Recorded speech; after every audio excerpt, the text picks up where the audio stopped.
It's time to go on the record with WRAL News.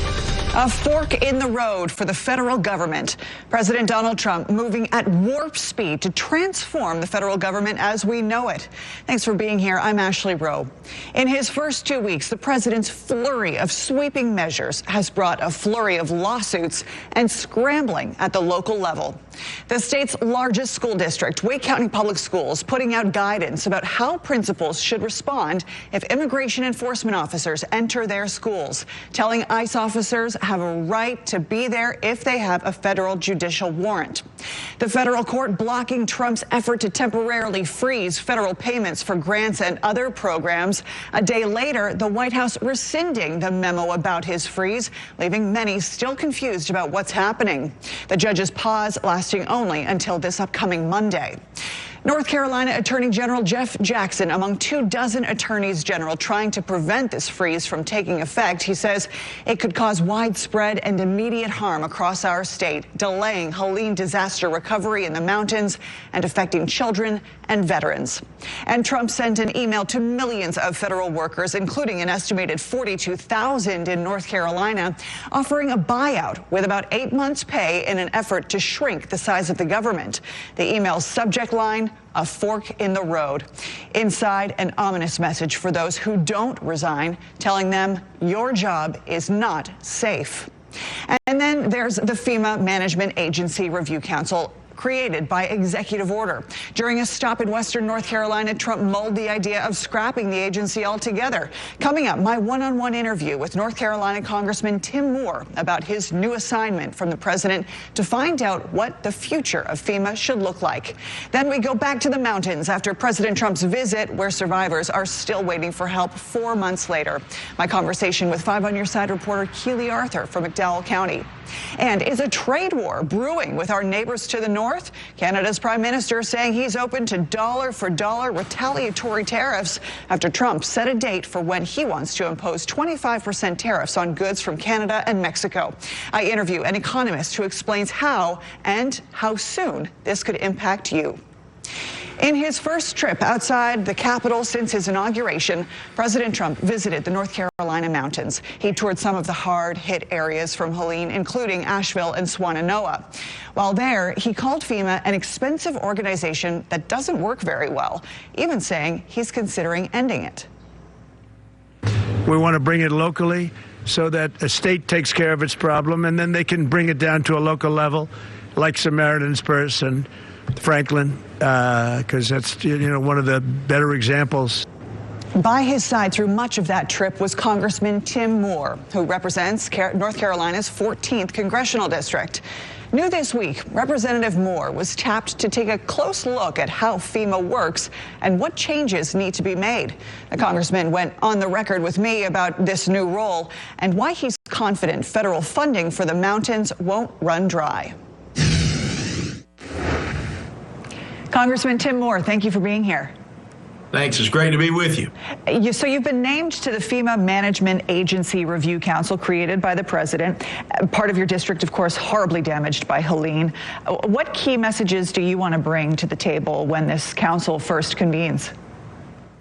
Well, of course, I was honored that President Trump did this, and this really all sort of stemmed from a conversation that we were having on Air Force One as we were flying from Washington to Asheville to see some of the damage, where I, along with Congressman Edwards and Congresswoman Fox, were able to share with the president some specific examples of the shortcomings of FEMA, but also of the Corps of Engineers and overall federal response. So what we're hoping comes from this is a knowledge and an understanding of the failures of the previous administration and the ability to take the lessons learned from that and turn things around immediately, because so many North Carolinians are needing this support now. And we've just seen one mess up after another. And our folks, frankly, in this region of the state are tired of it. And so I applaud President Trump in really grabbing the bull by the horns on this and allowing a handful of us to be a key part of this. The agency being tasked with a number of things, including figuring out whether bureaucracy is getting in the way of getting people relief. Anecdotally, I've heard that come from some folks in Western North Carolina. I'm going to read part of the executive order. It says, the council shall advise the president on the existing ability of FEMA to capably and impartially address disasters occurring within the United States, and shall advise the president on all recommended changes related to FEMA to best serve the national interest. When you think about recommended changes, Congressman, is eliminating FEMA on the table for you? Well, I think anything's on the table, and I think President Trump has made it clear that any agency that is not performing its task as it should do is something that needs to be looked at. What we have seen historically is that local government and state government tend to do a better job of delivering aid and assistance in a much more rapid pace than what the federal government has done. I mean, people talk about it all the time with federal bureaucracy. And I think that's what good reason, for example, DOGE and some of these other things that the president has brought online are so important, because it's about, not just doing business as usual. And look, as someone who's grown up and lived, my whole life, other than when I was away in college and in Western North Carolina, this is near and dear to me. I've seen areas that I've grown up in just devastated by this hurricane, and we still have thousands of people literally just waiting to find out something, and that's not right. There is so much hope from both Democrats and Republicans that Congress will continue to find the money to support the mountains until the job is done.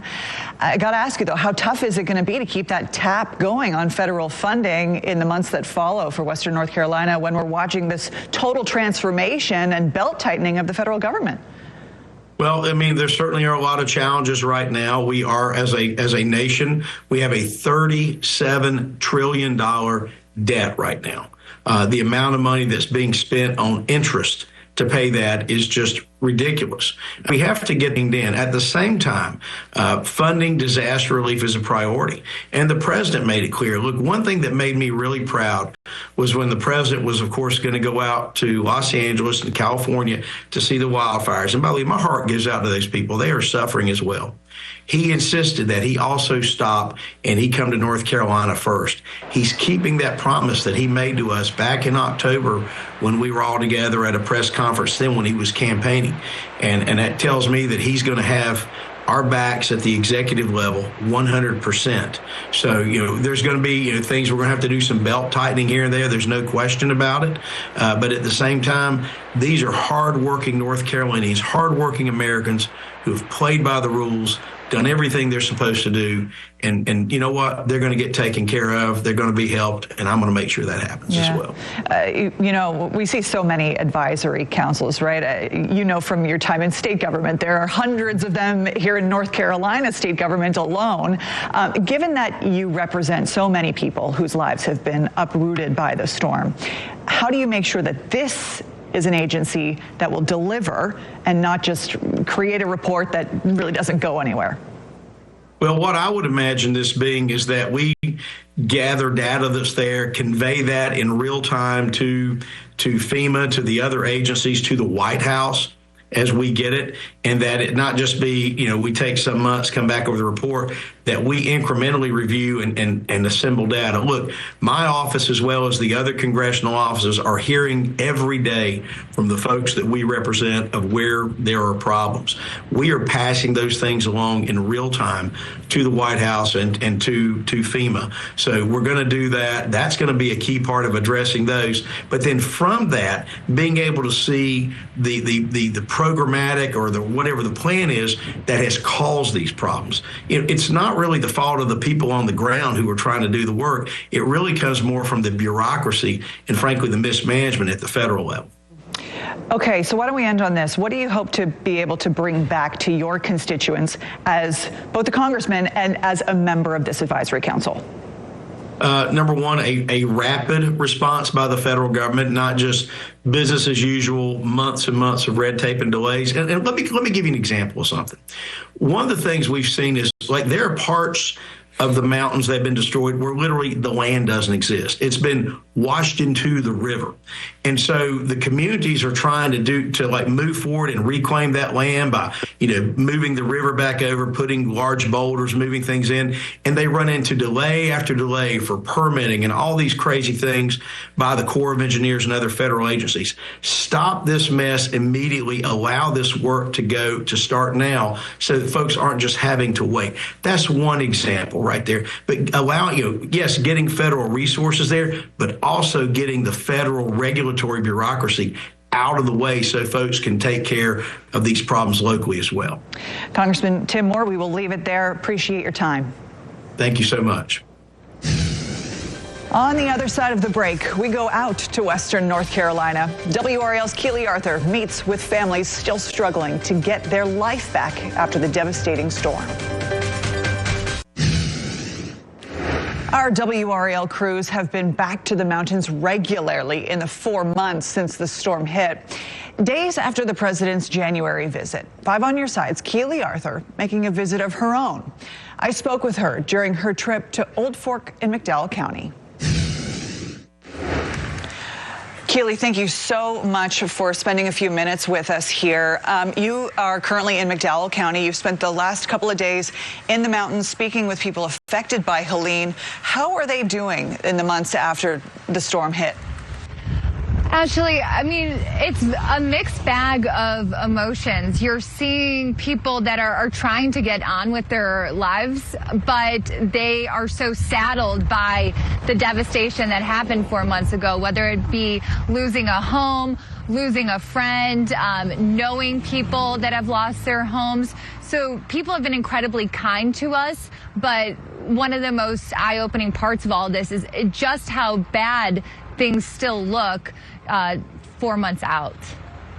Yeah, where does their frustration lie at this point? We're 4 months out. There has been so much that has happened from the private sector and charities and the government, all levels of government. But to your point, there's still so far to go. Right. So we're just outside of Old Fort, and the reason why we're positioned here is because just behind me is where a bridge is being rebuilt. This bridge was swept away during Helene, and as you can see, I mean, it looks almost nearly complete. There's that.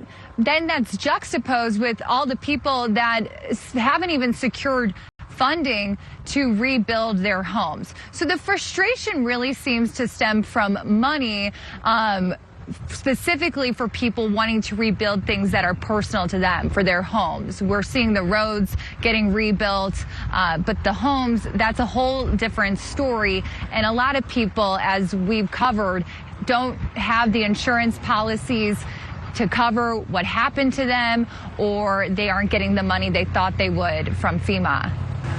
Let's talk about FEMA for a little bit.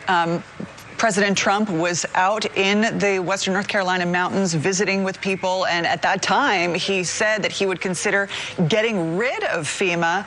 He's been very critical of the agency's response. Are you hearing the criticisms echoed by folks that you've talked to, or are these complaints about FEMA being voiced by a small but loud constituency there?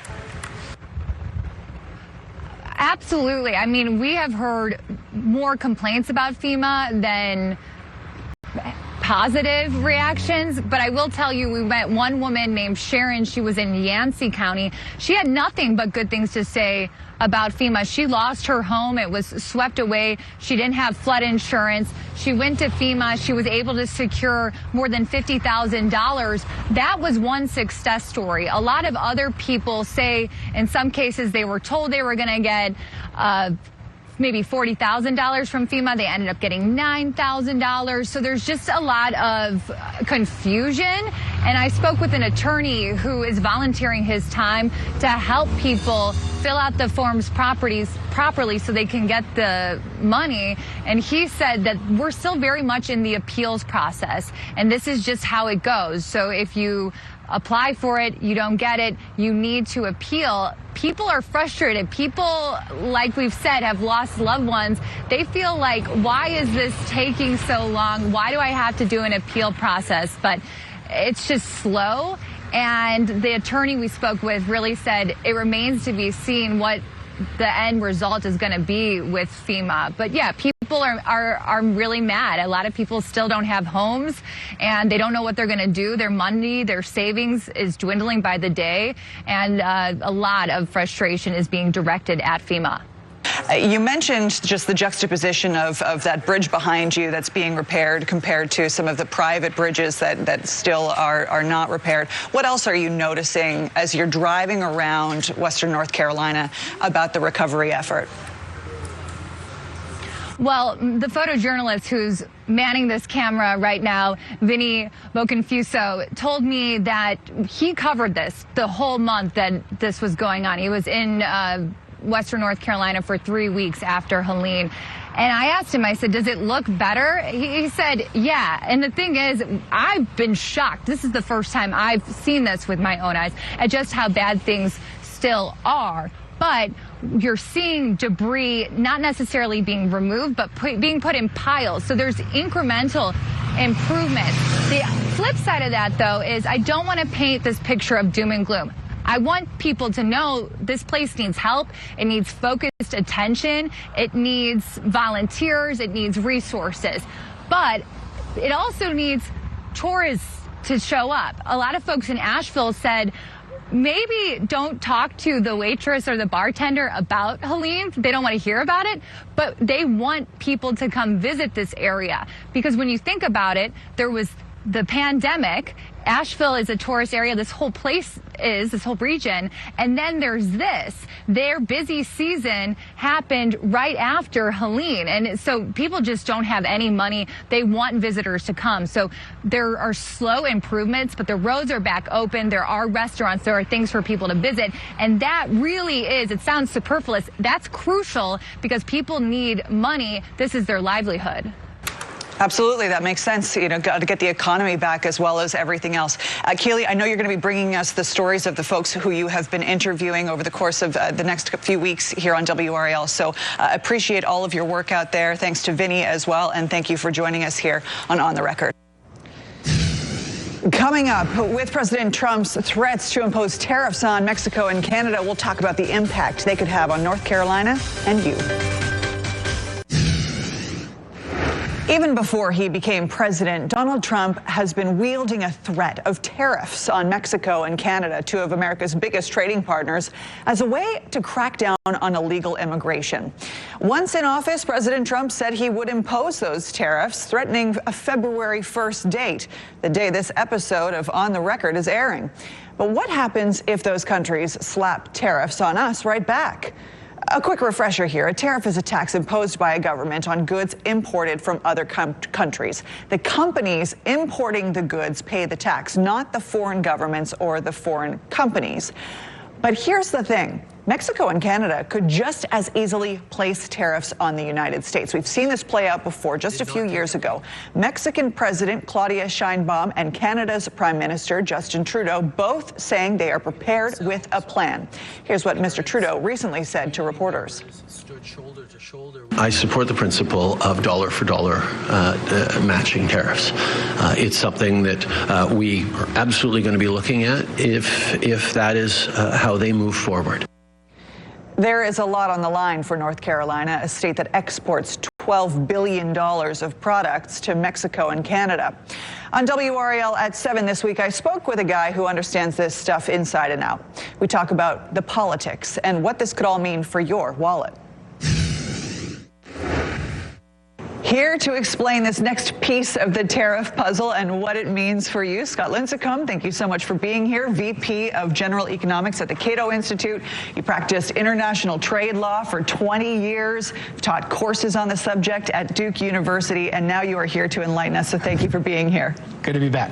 Okay, so let's quickly set up the importance of the export market in our country and in our state.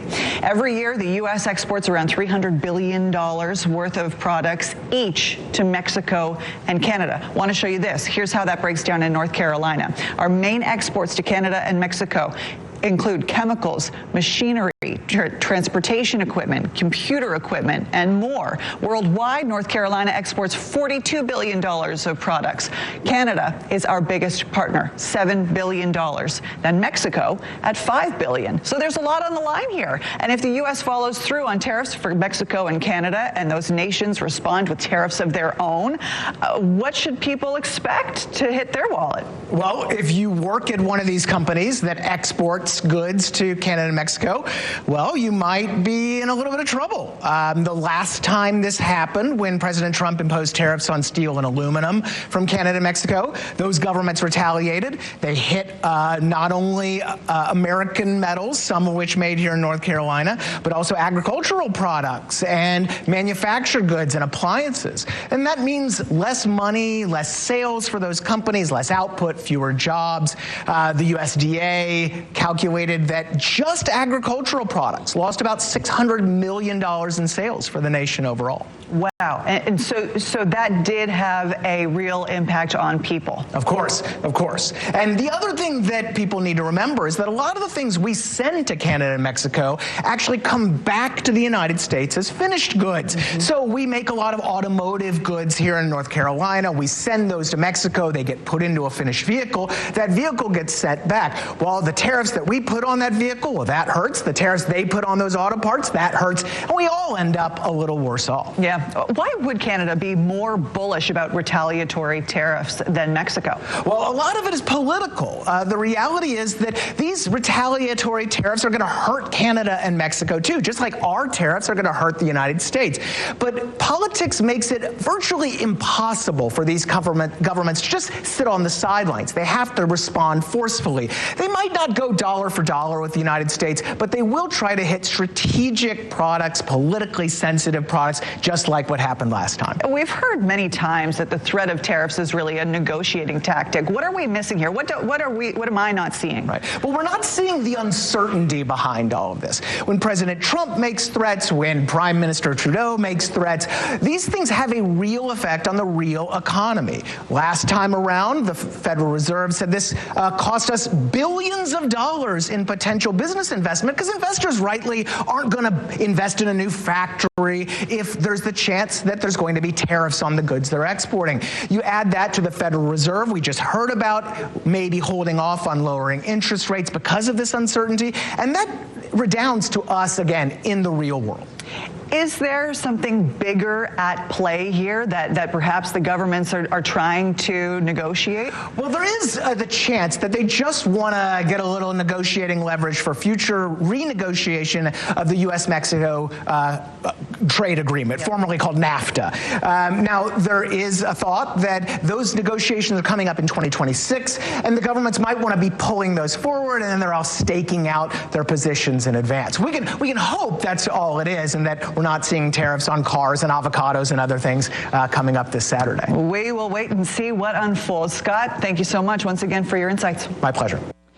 Whether or not you're a fan of the vast number of executive orders issued over the last couple of weeks to transform the federal government, I think we can all agree that the pace at which they are being rolled out is enough to make anyone's head spin. We wanted to take this opportunity here on the record to dive into a couple of the matters that will have real impacts on this state and you. I know there are so many other executive orders out there that we didn't get to cover in this 30-minute program, and I'd love to hear from you about what else you're paying attention to. So if you have something to say about the impact the executive orders are having on you and your community, email ontherecord@WRAL.com. Thanks for joining us.